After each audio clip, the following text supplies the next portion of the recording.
So yeah, today we'll be discussing about the threat landscape for the Philippines financial industry. And again, my name is Adrian Kamat. I'm with Cyberint. I'm the threat intelligence finance industry expert. First of all, the agenda. I'm gonna be showing to you the landscape. We're going to show the major 2021 incidents and their assessments from us, and some high-level techniques that is being used by threat actors nowadays. And also, we're going to be discussing the alleged Comelec hack. Uh, this I'm going to be showing to you the connections later on why we'll be discussing this Comelec hack as well. And at the end of the webinar, we'll be having some time for Q&A. So please feel free to ask any questions that you have. And let's start. So for the timeline of 2021 from January to December, we have a lot of threats for the Philippines. Some are minor, some are major, and most of the major incidents are already here in the timeline that you're seeing right now. So this is based on Cyberint's information from what we have gathered from the deep, from the dark, and from the open web, and from studies as well that we have read, from investigations that we have done, from the threat actors that we have observed and their behaviors. So here you go. From January to February, there was a rise in credit card compromise here in the Philippines. This is because threat actors nowadays, as soon as they find a website that accepts a certain BIN or a BIN number, a bank identification number, they would then the threat actors would then just generate credit card numbers or payment card numbers out from just the specific BIN. And once they get that, they would be sharing it to their friends, to their colleagues, or to other threat actors, or sometimes they would be selling a bunch of this. So there's a rise in that one. Maybe because they have found a website that accepts those payment card compromise. Also by February, and I think it's about the end of February when we have that Kashalu data breach. And these data breaches are all PII or personally identifiable information that could be used to create dummy accounts or mule accounts in banks. And then around May, when we have multiple incidents, we have here our detection of a true login from one local bank here in the Philippines. Of course, we have the AXA data breach, or they were also attacked by a ransomware. And of course, we have the KYC breach of a local fintech and investment company. This fintech and investment company, they're not mainstream companies, but then again, these KYC files are usable for major banks or major fintech companies here in the Philippines, because the fintech that was breached and the investment company that was breached is following standards of how to accept KYC files. So if the bigger guys and the smaller guys are following the same standards of KYC acceptance, then most probably those KYC files that was breached from the smaller guys can also be used to create dummy accounts or mule accounts with major banks and fintechs here in the Philippines. Right? So around June and July, we also have an OTP bypass for one of the local major banks here again in the Philippines. It was an OTP slash business logic bypass, but it was abused by the threat actors, and a lot of money was transferred from victims going to the threat actors' banks. I'm gonna be discussing some of this later on in the next slides, right? Okay, so for the month of August, we also had a major local e-wallet. It was abused by carders, and this e-wallet was expecting to see vendors from, their vendors being abused by threat actors, and not the local way of carding, I mean, not the usual way of carding, but rather these threat actors found another avenue to target the to use credit card numbers or payment card numbers, even if they are generated. So it was a major local e-wallet provider. Also, during the fourth quarter, wherein the holidays are coming, we had the whole Philippines actually. I think this went to the mainstream media. Even the Senate, I think, wants to investigate this one, the SMS spams that a lot of people have been receiving. It was around late September up until about mid-November when we have experienced this one, because I personally experienced these SMS spamming. But then again, but from the third quarter going to the fourth quarter, there was also an increase in SMS messages that were that what we call SMS smishing.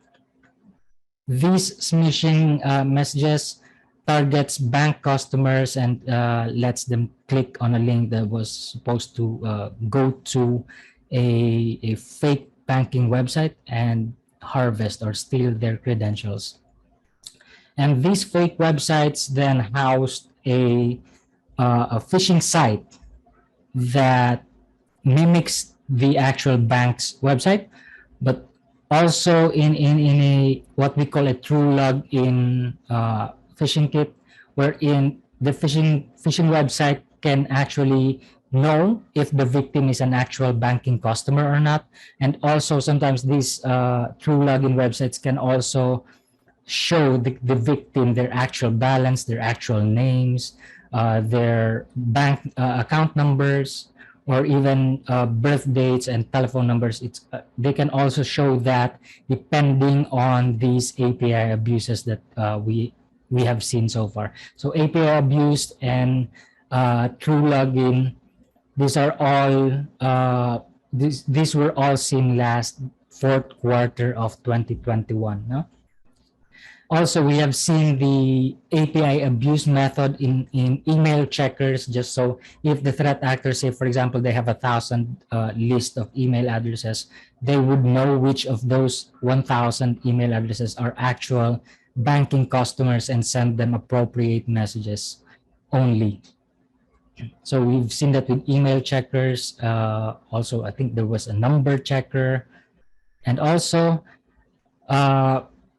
between October and November, I think around that time, we also had the ransomware attack on SNR. This, as you may all know, SNR is a grocery shopping chain. It's popular in the Western countries, and when it came here in the Philippines, because it's westernized, and a lot of people actually went to SNR. They are customers of SNR, and when the ransomware hit this company, the threat actors also gathered the information from them, dumped their database, and posted it for sale in the dark web. And the information from SNR are very sensitive, like not just the typical PII that you usually see on breaches, like names, email addresses, and password, but rather we also saw a column called number of children, which, as for the data that we have reviewed, it's just a column, but there are blank rows in there. But if we saw probably the whole data that came from SNR, maybe some of those customers actually answered how many children do they have, what are the names of their children. So it's that kind of information that is out there for SNR. And also, for the month of December, we have a major bank fraud incident that the news also hyped. If I can say that word, they hyped this incident, although this has been happening already in the past. Like for June and July, we also have a major local bank that had an Otp bypass and a lot of victims as well, but it wasn't that hype compared to the one in December. Okay, so that is the timeline for 2021. These are the most notable threats that we had, right? So we're going to be discussing some of these methods that the threat actors have used. So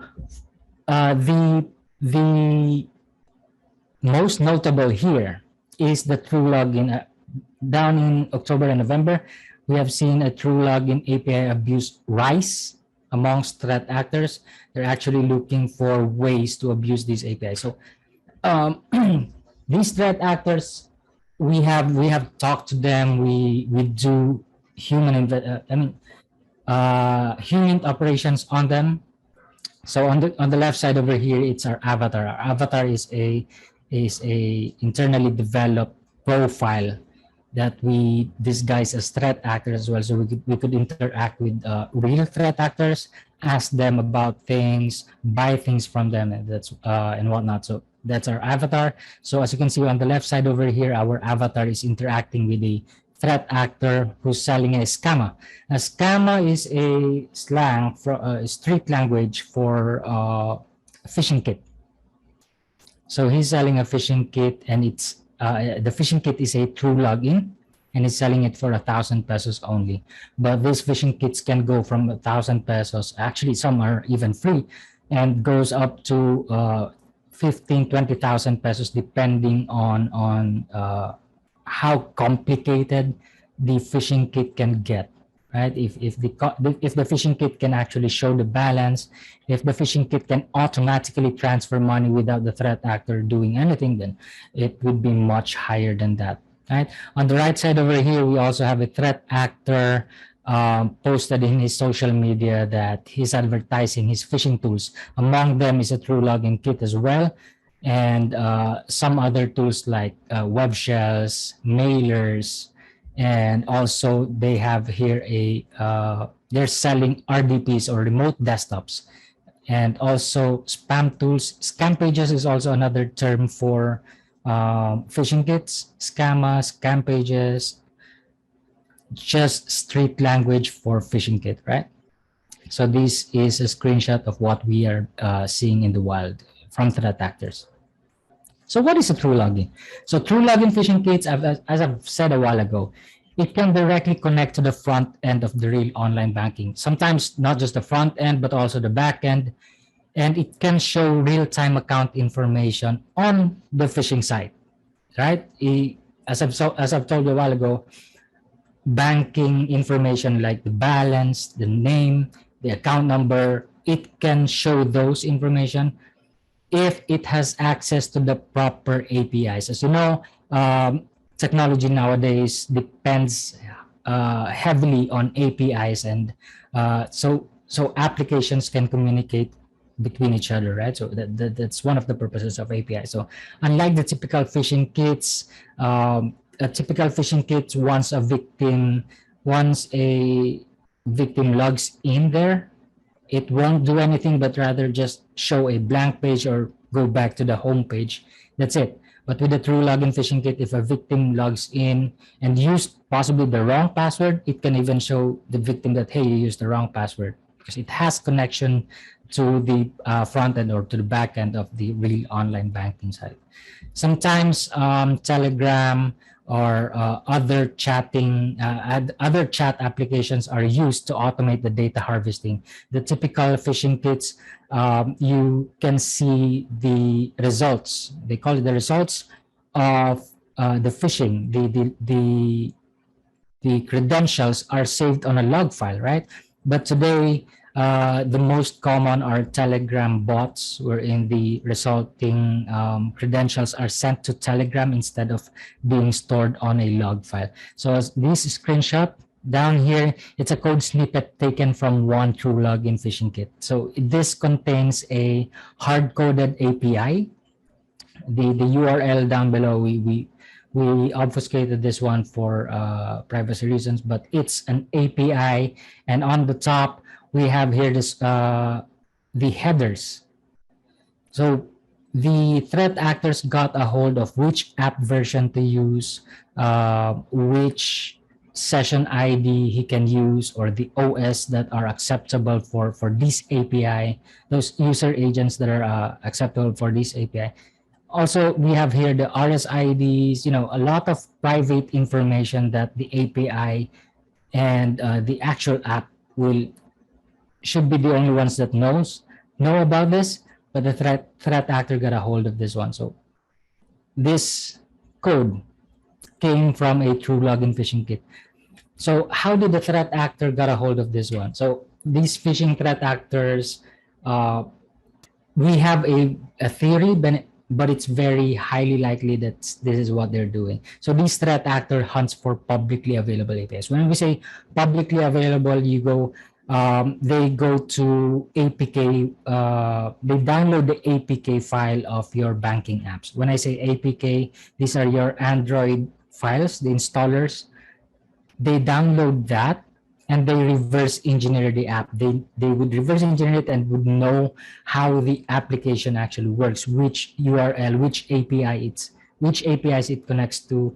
And once they know how the APK file works, they would then gather the APIs from there and integrate that API to a phishing kit. And when again, as explained a while ago, when the victim inputs his credentials to the phishing site, the back end of the phishing kit will then connect to the API to query information the like the name or the balance and a lot of those information from the bank.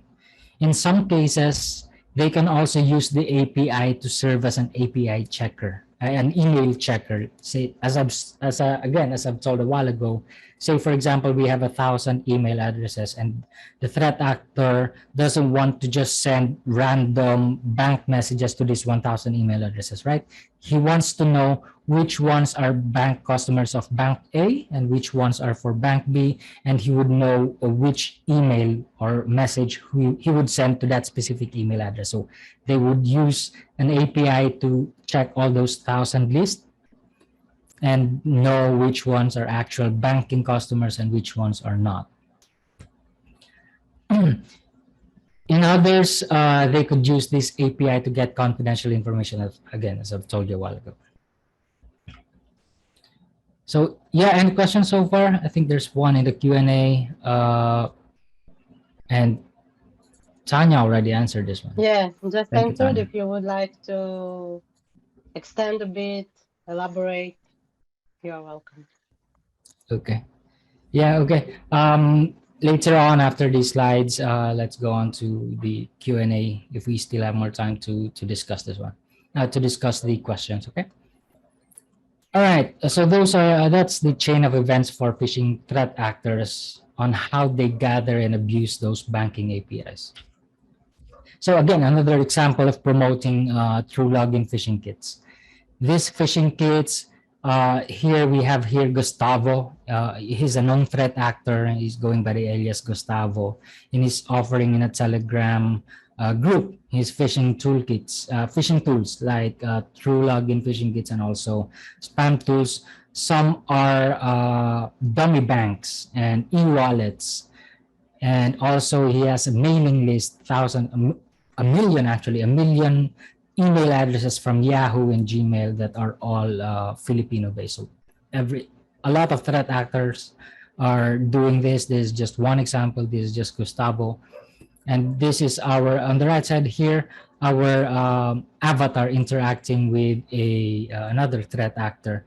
And as I said a while ago, we have 1,000 pesos from one threat actor. And this one, he offered the true login for 20,000 pesos. But since that's too high for other TAs or threat actors, the common practice for the sellers, they haggle the price so that just that they can encash the true login kit. You know what I mean? Like it would be useless for them to just sit on the phishing kit. That's why they would just haggle the price and just take the cash. So they start up very high, 20,000 pesos. You can go down to 15. Others can go half of that, actually up to 10,000 pesos as well. So these are just examples of threat actors promoting true login phishing kits.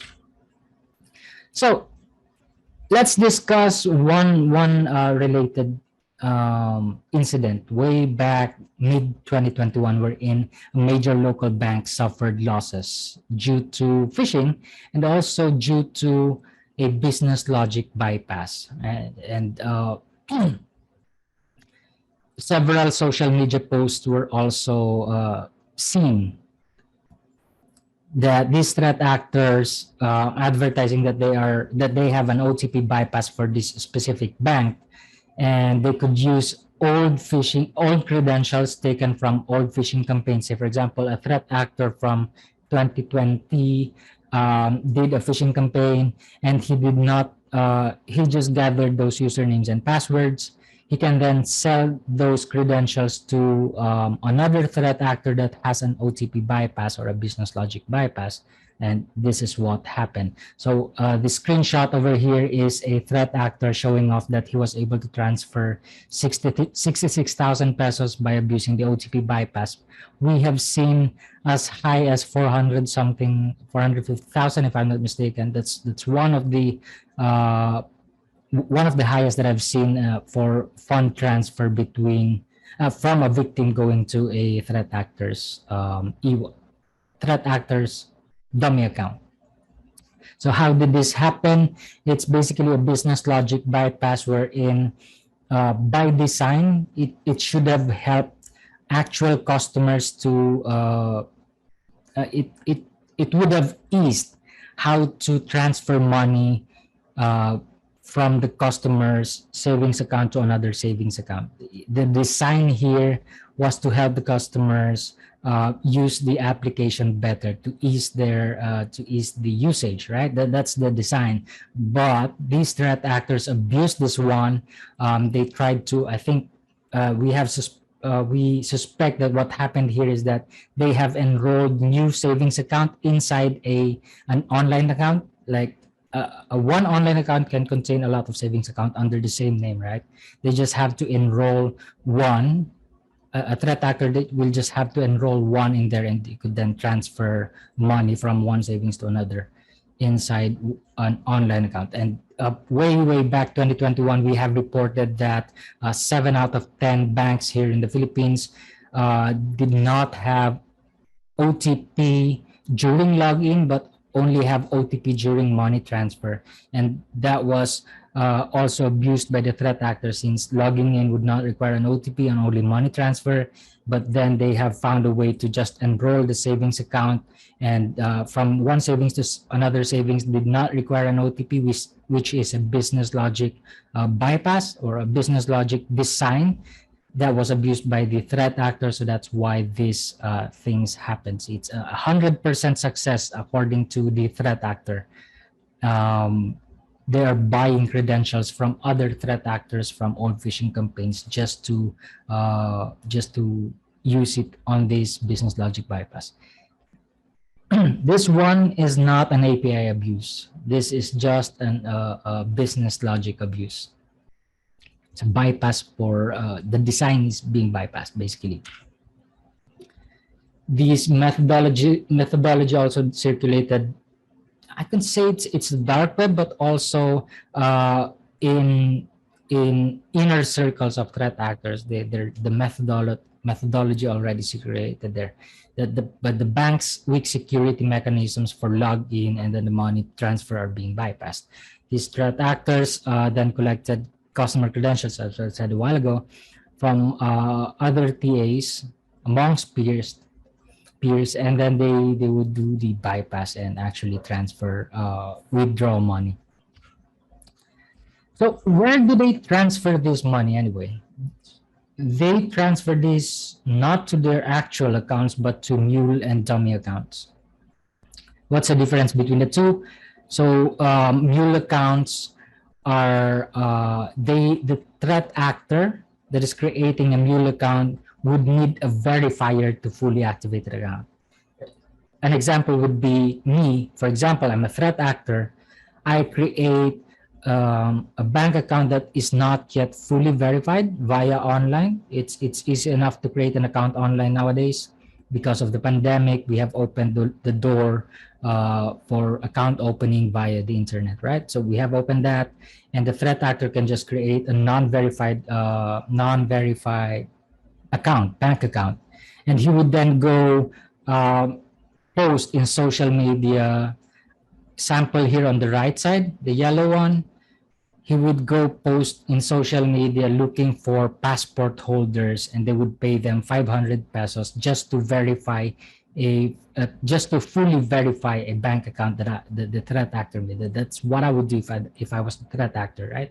So that's the mule account. So mule accounts, this accounts can also be legitimate accounts as well, that are being sold to threat actors by people in the depressed areas of the country. So I think we have heard some news or some rumors from social media as well that a lot of threat actors go to the depressed areas of the country asking door to door if they would sell an e-wallet, a fully verified e-wallet or a fully verified bank account to them, even without the balance, just as long as they could log it in. And yeah, they're doing that. So to be called a mule account, the name or the identity of the account is from a real person, right? So the difference, I mean, that's the thing that identifies a mule account. The verifier knows that his account is being used on his bank account is being used in illegal activities. Dummy accounts, on the other hand, are created by using fake or stolen identities. So if I was a threat actor, I would then go in the dark web and buy KYC files, IDs, and maybe I could go to the depressed areas and not buy. I'm not gonna buy verifiers or not gonna buy accounts, but rather I would go to pickpocket areas and buy the ID cards from them. That's one way that these threat actors are doing this. And then they would be using these IDs or these files or KYC files to create a dummy account. So that's the difference between a mule and a dummy account. The difference basically is, for a mule, the identity of the account is from a real person, and they know that they're being used in illegal activities. And compared to dummy accounts, wherein the name is either fake or stolen identities.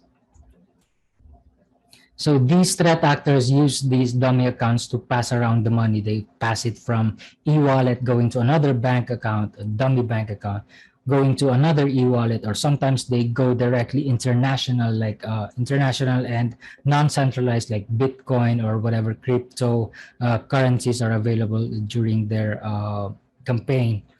They would transfer that money internationally, and then they would put it back here in another dummy account, and that's the only time they would cash it out.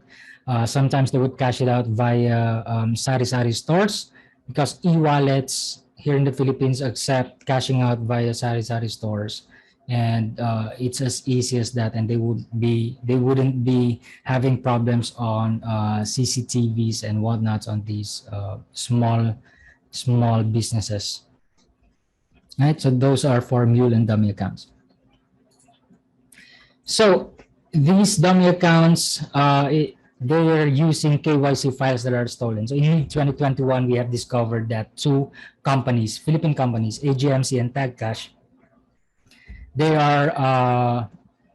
have been hacked. Basically, they were attacked with ransomware, and their information was stolen as well by the threat actor, which is the most common ransomware attack now. They don't just encrypt the files, but rather they steal a copy of it first before encrypting these machines. So these two companies have KYC files, IDs, and proof of identification, documents of like passports and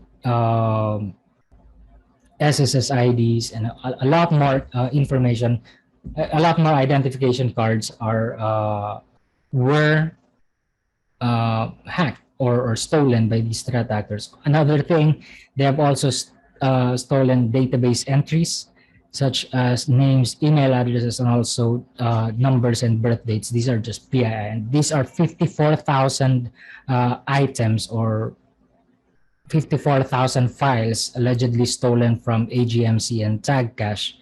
And the method of attack, according to the threat actor, when we talk to him, our avatar talked to him, they attacked with the ransomware and seems like they have a backup, so that's why they did not pay.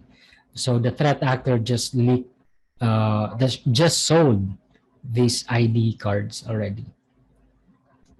So knowing that this information is out there, it can now be used by threat actors to create dummy accounts. And the only thing that the banks can do here is to tighten up the validation of KYC, or when somebody opens an account in your bank, we would I think it would be advised for you guys to do a video call or a video interview for the one who's opening an account.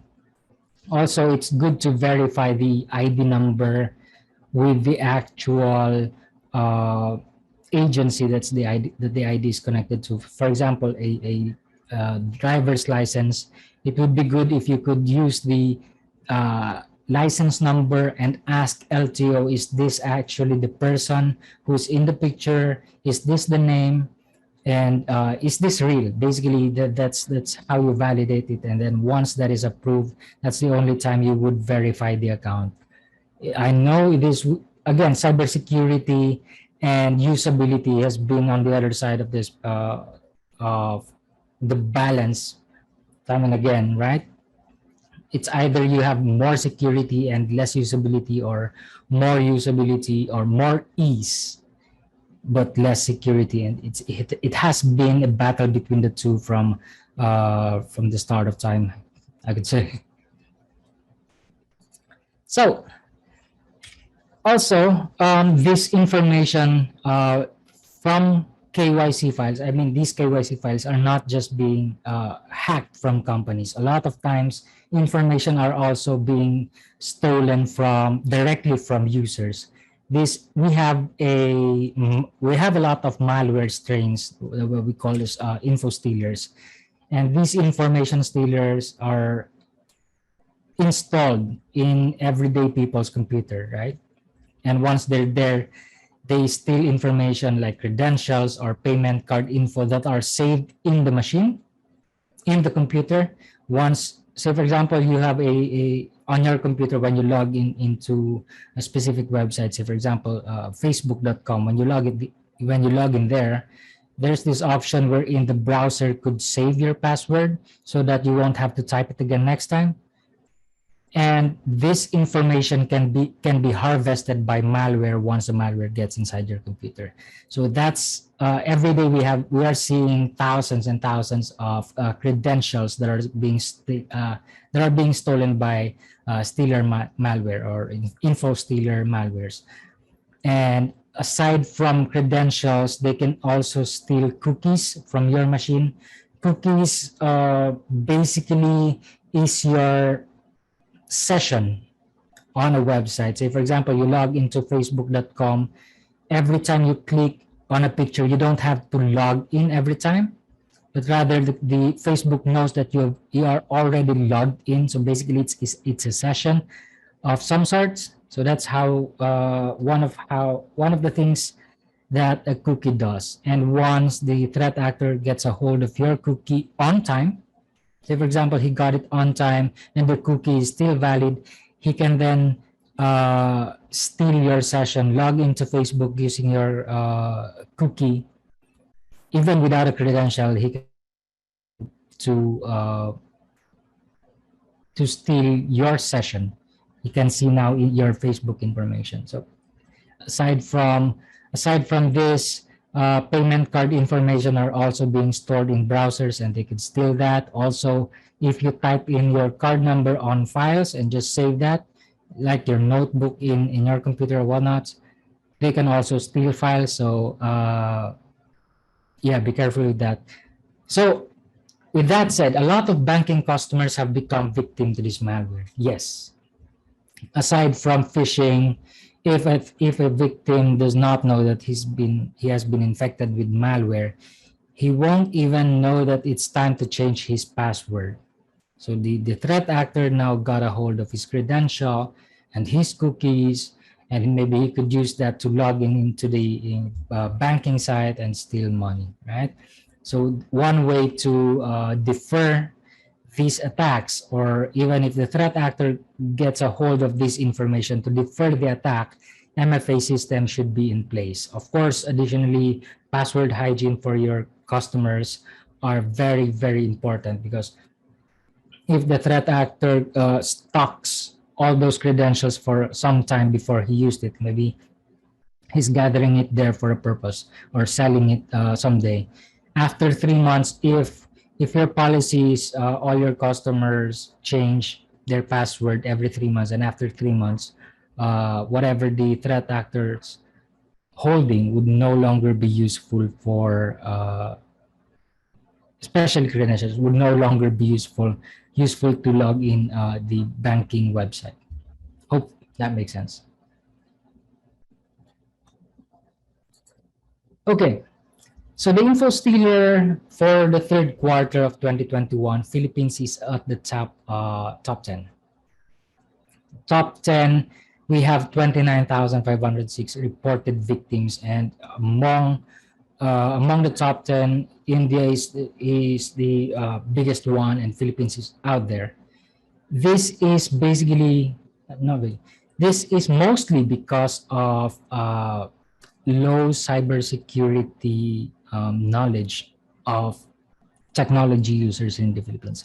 We are very, very lenient when we are using technology. That a lot of us people, a lot of Filipinos have cell phones, a lot of Filipinos have computers. They know how to use it, but they don't know the risks. They don't even know that some Filipinos don't even know that malwares exists, right? So a lot of Filipinos are victimized by info stealers. We have 29,000. This is for Q3 2021. We have 29,000 reported victims, and also citizens per attack, we have 3,782. And yes, we can say that Philippines is one of the most targeted countries by info stealers. Most of the information that I saw from info stealers, that from victims, I mean, that have been infected by info stealers, is that they are downloading cracked files of legitimate applications that are paid legitimate applications. So they don't want to pay, so they look for a cracked version in the internet, and threat actors abuse those searches and replace the cracked version with info stealer malware. So a lot of those I've seen from Filipinos. Okay, those are the most common attack that we have seen in the Philippines. Again, going back, the trend for the last quarter of 2021, I think up until the early 2022, we have seen API abuse and smishing. Once these two technology or two methods have been abused by threat actors, it would be a disaster, because with comparing SMS senders with email senders, the problem with email senders for threat actors is that they have to encrypt the email in a way that Gmail or Yahoo would not detect it as a spam. Because if Gmail and Yahoo or Hotmail will detect it as a spam, they would then just either block it up or throw it in the spam folder, right? And a lot of you guys don't even open your spam folders, just the inbox folder, right? So that's one of the methods that threat actors are having a problem right now. They have to do an inbox, quote unquote, an inbox when they're using email senders. And that's not a problem for them if they're gonna do smishing instead of email, the traditional email phishing. So smishing, it's been growing since the third and fourth quarter, and until now, the first quarter of 2022, we've seen a lot of smishing going on, and a lot of API abuse have been going on as well. These API abuses as early as now, since a lot of threat actors here in the Philippines are script kiddies or not that complicated anyway, so they just use it to bypass. No, they just use it to check if it's an actual customer or not. But if they are more complicated threat actors, they could possibly get more out of an API abuse compared to what we are seeing right now. Sometimes it could be used to bypass the actual OTP. It could be used to gather more other customers' information once they get inside once they get access to an API. Maybe the API spits up the database information of your banking system. It depends on the API. There's a lot of APIs that are being used by the banking industry, different APIs for different banks. Right. So if the threat actor got a hold of the right one, that he can probably abuse to gather information about your employees or about your customers, bypass OTPs, automatic transfer of money without even clicking anything, as long as he's got a hold of the fund transfer API, quote unquote fund transfer API, then he's got everything already. So API abuse is on the rise. We have seen it being abused. We are recommending that you guys protect your APIs. Review if these APIs has holes on them or has vulnerabilities on them. Review your third-party vendors, third-party payment apps as well. Say, for example, you have a partner company that is using your payment app or your banking app for payments and using it for using the APIs in it. Then please also review those codes, as they might be leaked somewhere, and that API is now compromised because of your third-party vendor that doesn't have any security at all. So yeah, API abuse, it's a big deal. It's a big threat for the Philippines, and we're seeing it being abused. I see there's a lot of questions in our Q&A chat. Yeah, I'm in the process of answering them, and please, you can add your insights. I think some of them you will have additional information to it. Okay, thank you, Tanya. Okay, moving forward, let's talk about the Comelec hack. So way back January 8th, Manila Bulletin claimed that the Commission on Election, or the Comelec, has been hacked. And Comelec has been denying it ever since. And they said that the downloaded data included information that could affect 2022 elections, right? Like passwords, admin credentials, domain policies, even network access, and QR code captures of the Bureau of Canvassers with login and passwords. These are the information that Manila Bulletin claimed. So on January 17th, we have seen a group that they are claiming they have 60 gigabytes worth of election-related data, and they're calling it the Philippines' most controversial data. And they told that they're going to be selling it to the highest bidder only, and they're just going to be selling it only once to the highest bidder. But as soon as they have posted it, upon the next checking, they've deleted the post. We're not sure that time if they have sold it or not. We're not sure if maybe they got afraid and they just took down the post, or they went to another path and maybe they would just leak it. We weren't sure on that information way back January 17th. But on January 20th, we have seen that,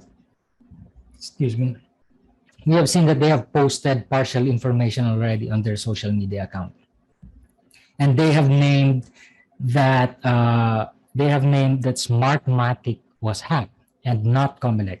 So they have also posted a disclaimer in there. Apparently, XSOX, the threat actor group, they talked with Manila Bulletin before before Manila Bulletin posted that article. The two of them talked together. XOX or XSOX gave some information to Manila Bulletin, and Manila Bulletin misunderstood that information, leading to them saying that Comelec was hacked, when in fact, it was Smartmatic that was hacked. So on starting January 2020, they have been releasing partial information in their social media account. They have actually named Smartmatic already, and a lot of information were already posted in their social media account, network diagrams, incident reports, and just 2 days or yesterday, they have created an email address, which is xoxgroup@smartmatic.com. Meaning they have already accessed the AD system, the account domain system of Smartmatic. They're into deep. They have access to all of the information that Smartmatic has. They have network diagrams on how the voting is going to be transferred from one system to another system. They have network diagrams of the telco companies that are going to be used during the election. They have all of those, and also sample ballots as well. They have access on if they want to put a certain person as another applicant for as another candidate during the elections. They could also do that.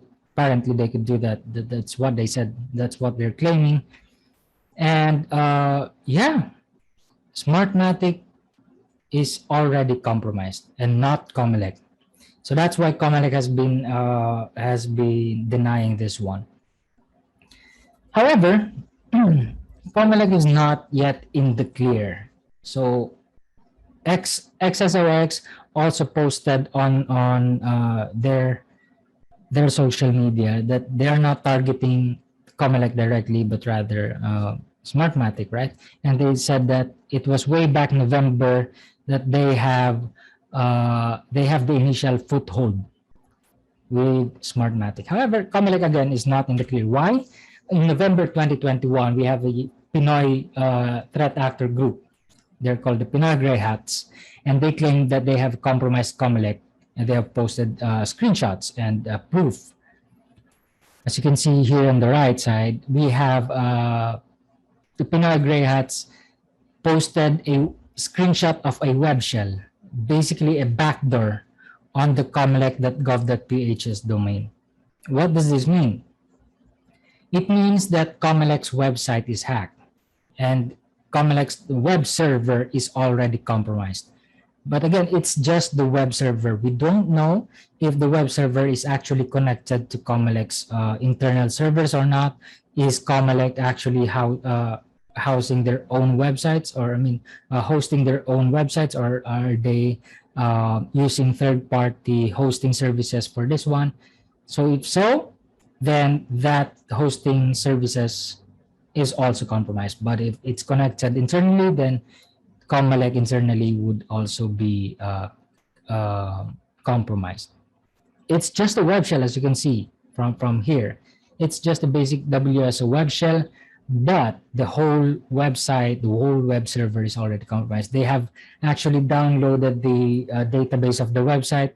On the right side over here, it's a part 3 of 3. They have posted part 1 and part 2 already. And these are the information that they got from the Comelec website. And when they have posted this way back in November 2021, it wasn't noticed by the media. Thus, it might not have the chance that Comelec, it doesn't have the chance that the Comelec did not notice this as well. I mean, if it didn't get to mainstream, maybe Comelec did not notice this as well. And if they did not notice this one, then they might not have patched the vulnerability that Pinoy Grey Hat abused. And they might still be vulnerable up to this day. And all of the information in the web server can be, again, assumed as compromised. So, as I said a while ago, it's not just Smartmatic, but also Comelec's website. So it was allegedly hacked, but it was Smartmatic, but they are also compromised way back November and possibly until now. And aside from Comelec, we have detected last year 93 government sites. These are government websites that contains PIIs, email addresses and passwords, and also names that these users might be banking customers as well. They might be reusing their passwords, reusing their email addresses, or if these are high-profile people, then maybe they could be used by threat actors to be used for whaling, or basically targeting high-profile people because they have more money. These 93 publicly accessible leaked databases belong to government sites on a code repository, actually. It was uploaded by the threat actor dark network. These government sites include Philippine Heart Center, Dangerous Drugs Board, and a lot more government sites. Most of them are city websites, but some of them are, again, very, very notable. The Philippine Heart Center. And if the Philippine Heart Center and their patient list is there, then maybe the patient list could then be converted into an email, because it's just the first name underscore last name at company.com. That it could be used as a target list as well.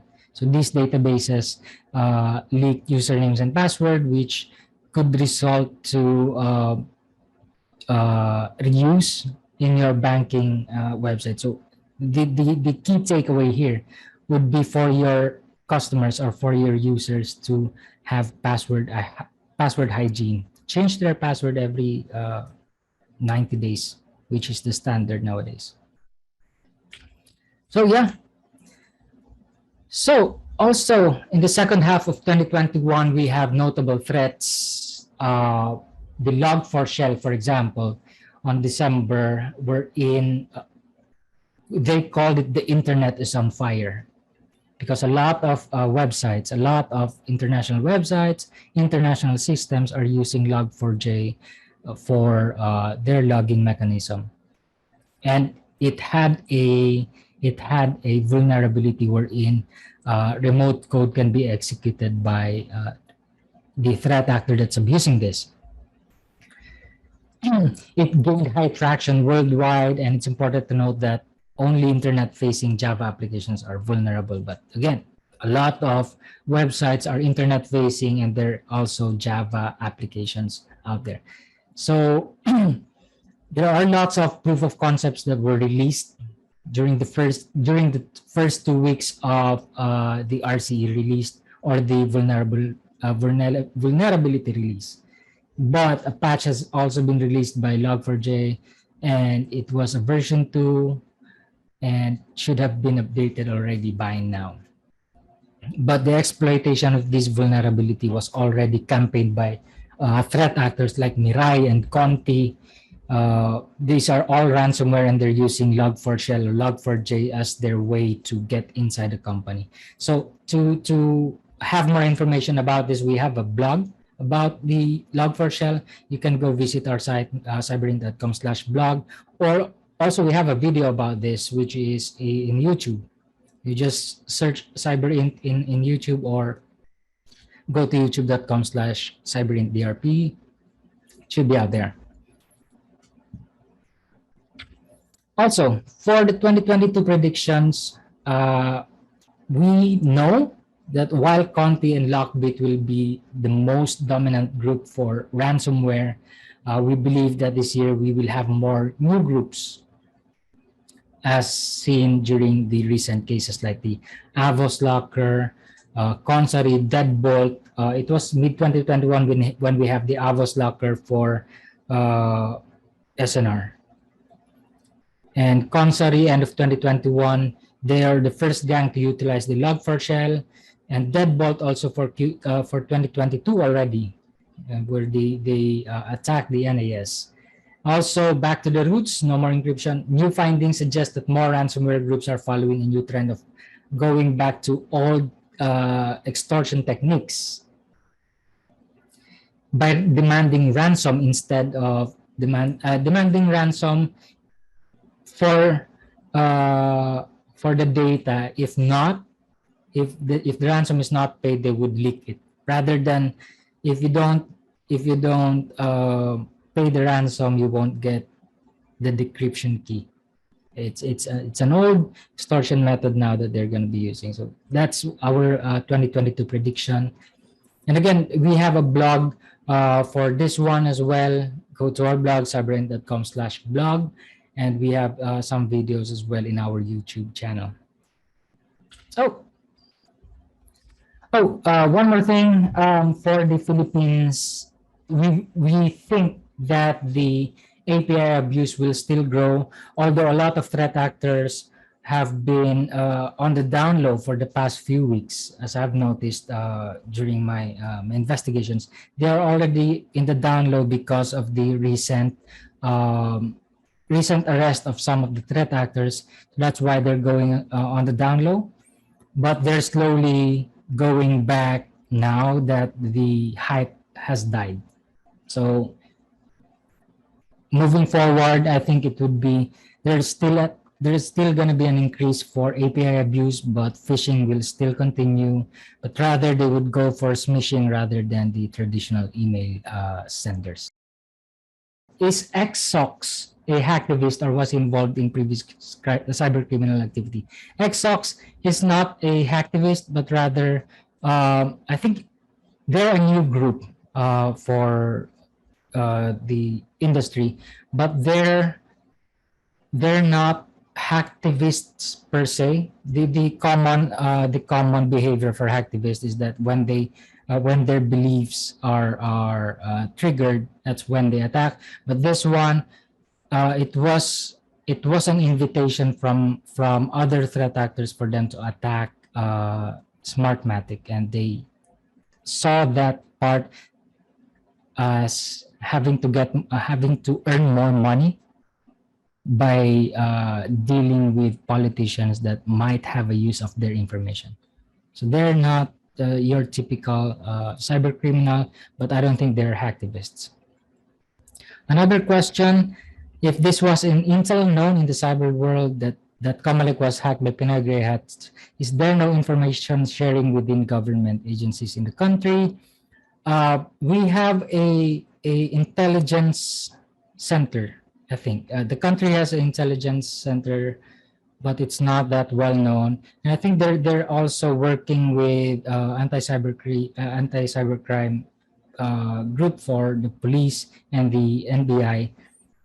But I'm not sure where they're getting their intel and if they're actually monitoring intelligence from what we are monitoring.